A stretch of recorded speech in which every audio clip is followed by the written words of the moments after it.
Welcome to my channel, the Blaugrana Blog. Barcelona hosted Atletico Madrid for 16th league game of the season, and as usual, this was another bloodbath. Atleti's dire run of form against Barcelona continues. They already lost 6-0 at home against Barcelona early in the season, and this time it was no different, although Barca could only score 5 goals. So let's get into it.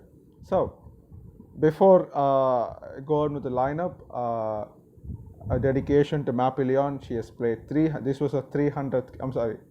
The earlier game, the game before, was against Madrid CFF. That was a 300th game for the club, and she has been an amazing servant for this club. Hopefully, she will renew and continue to play continue to have many more appearances for this beautiful club.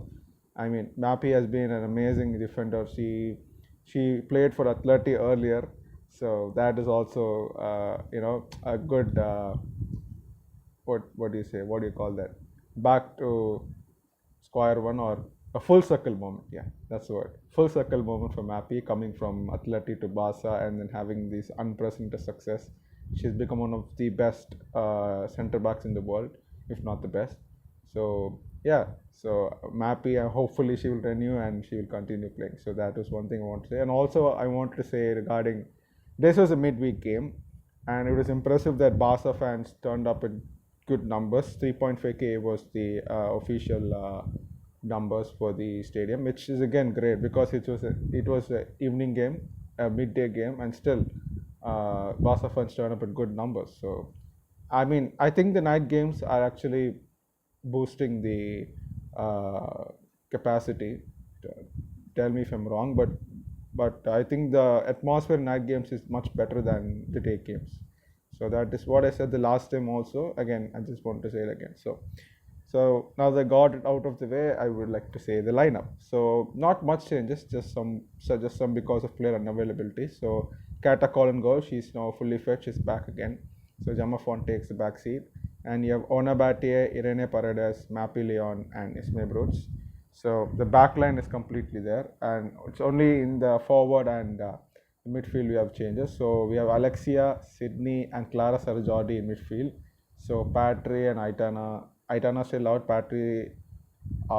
Perez said that she is training individually, and Perez said that hopefully she'll be there for the Super Cup. Like they want her for fully fit for Super Cup. So that's why I didn't rush her in for this game, which is understandable.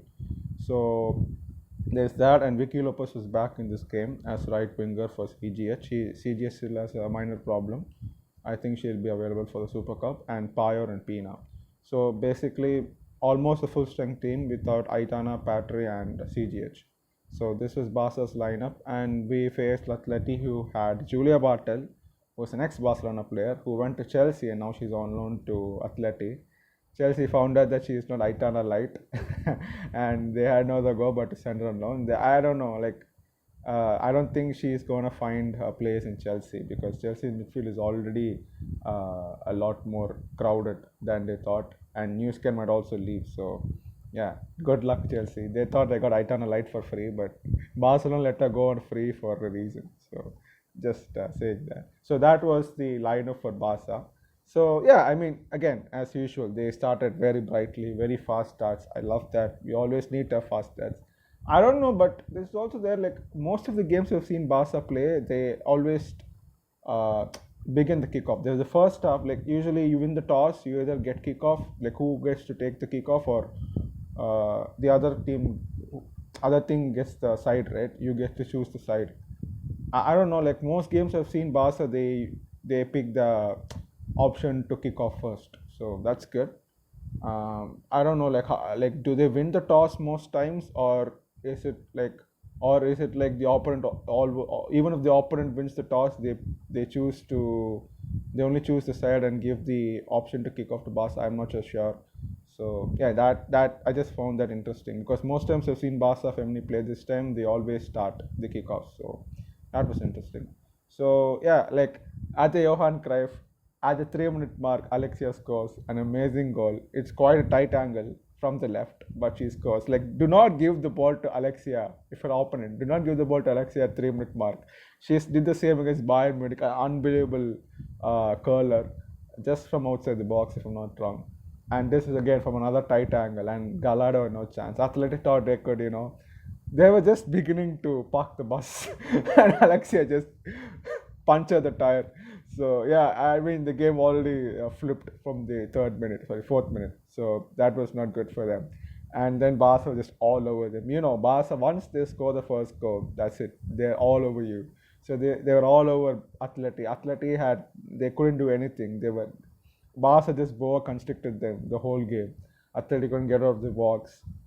Even in other the games before, they at least had some counter attacks which caused Barca some problems. But this time there's nothing of that sort. Like the whole game, Atleti had one shot. That's it. Not even on target, just one shot. I guess they also missed Gio because she is a very pacey runner and she's always been a pain in the ass. So they do miss her. She's out on injury. So that I understand. But still, they were so shit in attack. They couldn't do anything. They were like defending the whole game. It was just an attack was a defense exercise the whole 90 minutes. So that was that. Like Barca didn't allow them at all. Like Barca pressing them so high in the box. Even when Atleti got the ball, they were trying to pass it. They couldn't string 2-3 passes together. Like they always gave the ball back to Barca. Or whenever they try, like there were two Atleti people close together, they try to pass. Like Barca play just intercepts the ball and then goes for the counter. So it is really difficult for them. They couldn't do anything. They've played Barca so many times, but still the same story goes on and again. So Barcelona in full form. So yeah, in 13th minute, Pina gets a goal. Like honestly, at that time, I was just checking I don't know, I just checking something else in the DAZN player. And yeah, speaking of DAZN player, DAZN app is shit, man. I have to tell you, DAZN app is absolutely shit. It buffers every time. If I skip 10 or 20 seconds behind a forward, it again starts from the beginning. I hate DAZN app. I like, why can't you just post the video on YouTube, man? I hate DAZN. Fuck DAZN. I watched this game on review because it is too late for me. It's like 11:30 p.m. Like I usually sleep before that, so I had to watch the next day without the spoilers. But yeah, I hate DAZN app, man. I watched it on the website. The website is much better, but DAZN app is shit. So yeah, I had problems with that, so I was just rectifying that, and then suddenly Pina hits a goal. I was like, how? It is from outside the box. I'm not surprised she hit from outside the box, but it's like, how did it go in from there? Because she was quite central, so it took a massive deflection. But who cares? It's a goal, so she was quite lucky in that. But she got the goal.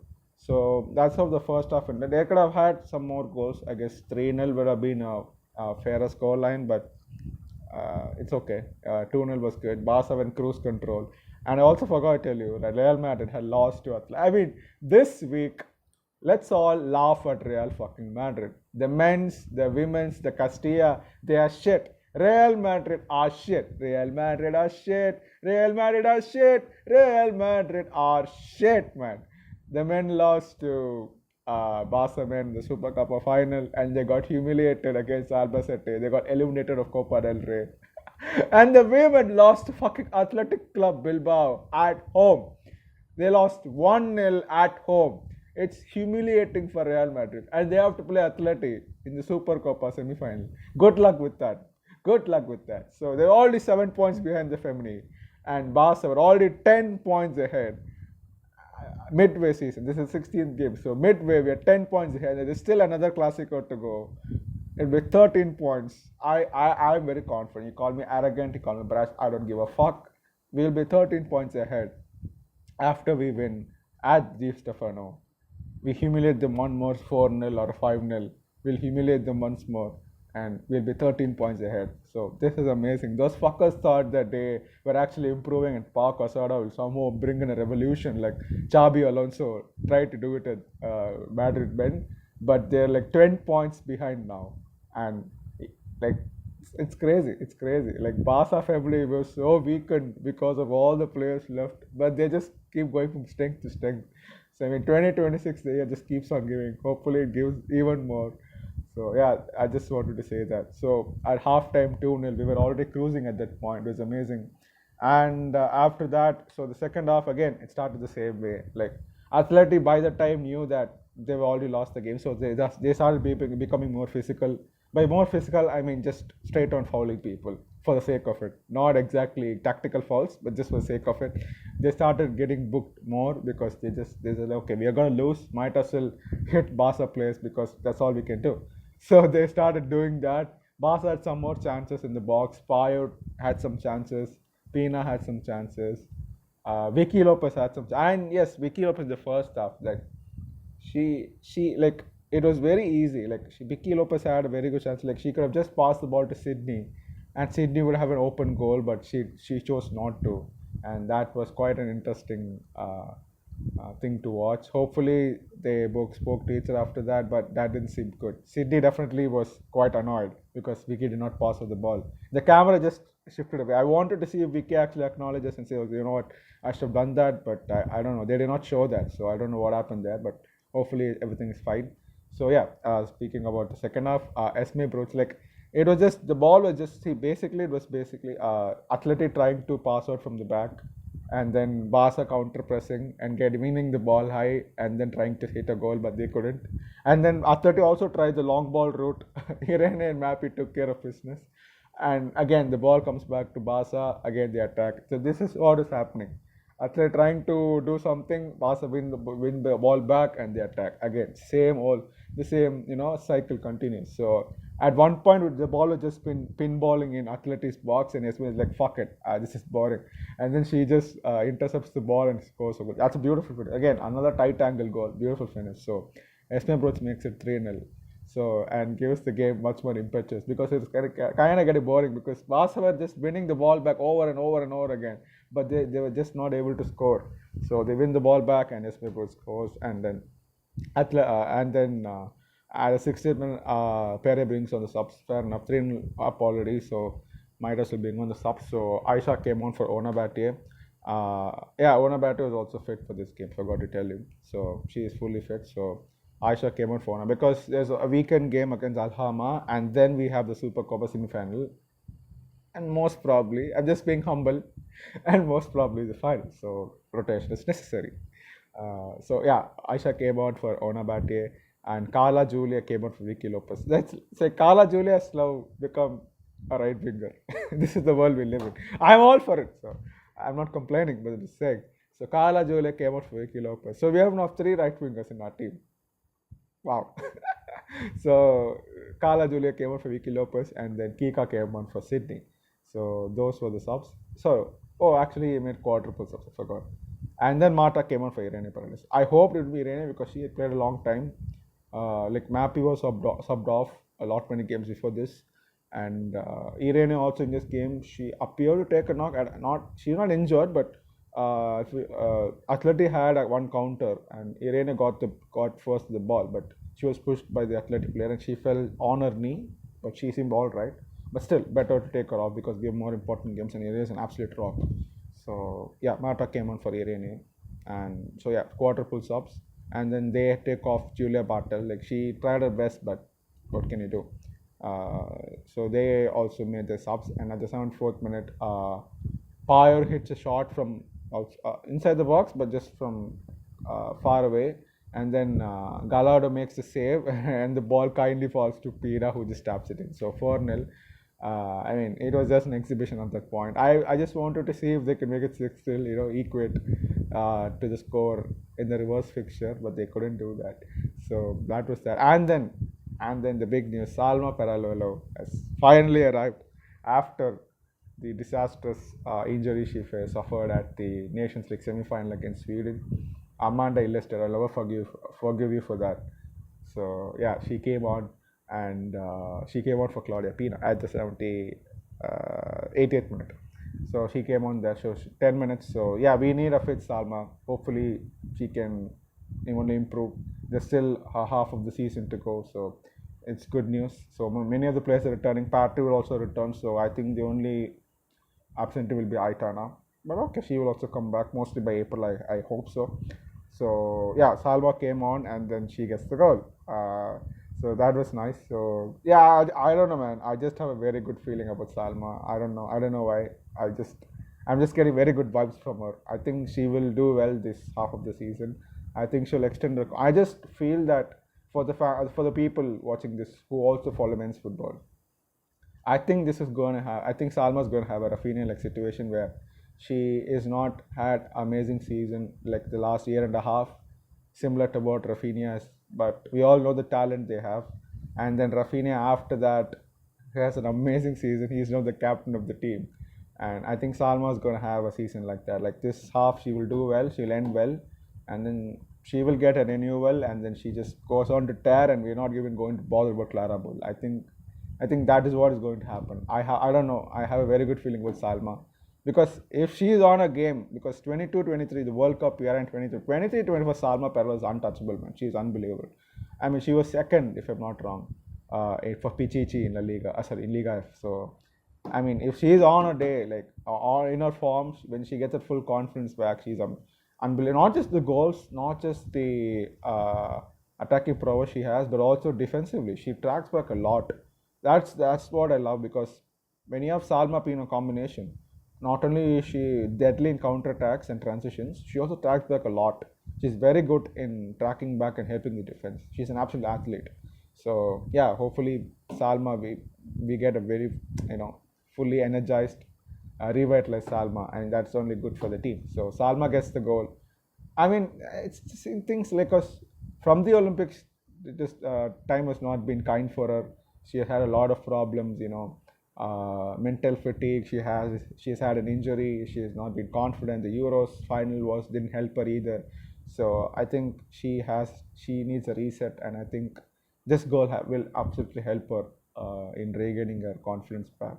So yeah, so that's it. So 5-0 win. So Barca another very convincing win to say the least, and yeah. Great game. 10 points ahead of Real Madrid.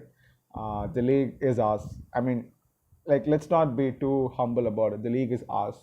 So, yeah, we're cruising in the league, and then we have Alhama. Hopefully, we win that also. And then on to the Super Cup, the first cup of the season. Let's win that. The men have won it, so the women also have to win it. Why not? So, let's go for the first cup of the season. I mean, like, I saw some people complaining about our defense. Like, I don't understand. Like, the center backs got split. Like, Atleti had one shot, not even on target. They had one shot, that's all. Even Luani came on at 70th minute, she couldn't do anything. Like, I don't understand. Our defense has been rock solid this season. We have considered 4 goals. This is the 16th match of the season. We are halfway through the season, and we've considered 4 goals. That's all we've conceded. 7 goals we've conceded in all competitions. Like, I don't understand. It's absolute bullshit people are talking. Our defense has been unbelievable.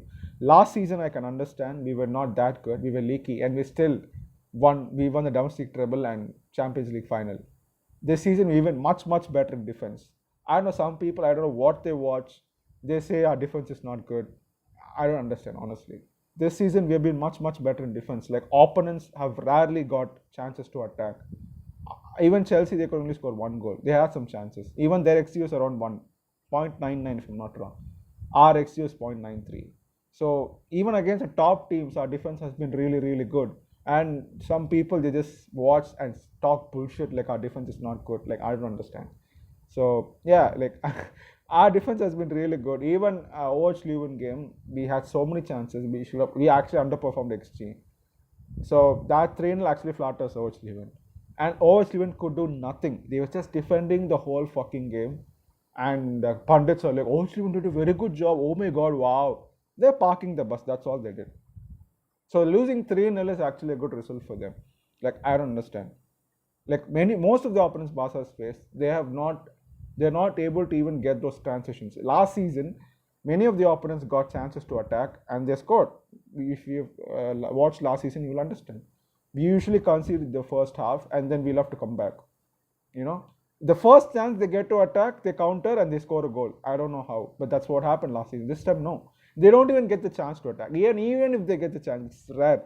In a match, they get 1 or 2. Either it's offside or Irene is there or Catacol comes out with big saves. Yeah, against Real Madrid, I agree. Against Real Madrid and 1 or 2 matches, Catacol had to come big. That's it. Otherwise, again, Catacol is also part of the defense. It's not like she's a different department. The whole defenders and Catacol is what makes the difference with Barcelona. So even if Catacol makes a save, it's still Barca's defense is good. So that's what Barca's defense has been really good this season. So I don't understand people complaining about Barca's defense when only conceded 4 goals. Doesn't make any. Even in the Champions League, 3 goals, the least goals conceded in the tournament. Like what are you talking about? So yeah, so that's what it is. So yeah, 30 shots. You see, the 30 shots, they scored 5 goals. 18 on target, 6 off target, 24 totally, and they scored 5 goals. So I mean, they did really well today. I can't complain. I can't say anything else. Like 5-0 is amazing. What else can I say? So yeah, just want to get out of this. So yeah, thank you for watching. What if you have any other thoughts, please comment below, like this video, and subscribe to my channel. Pesca Barca.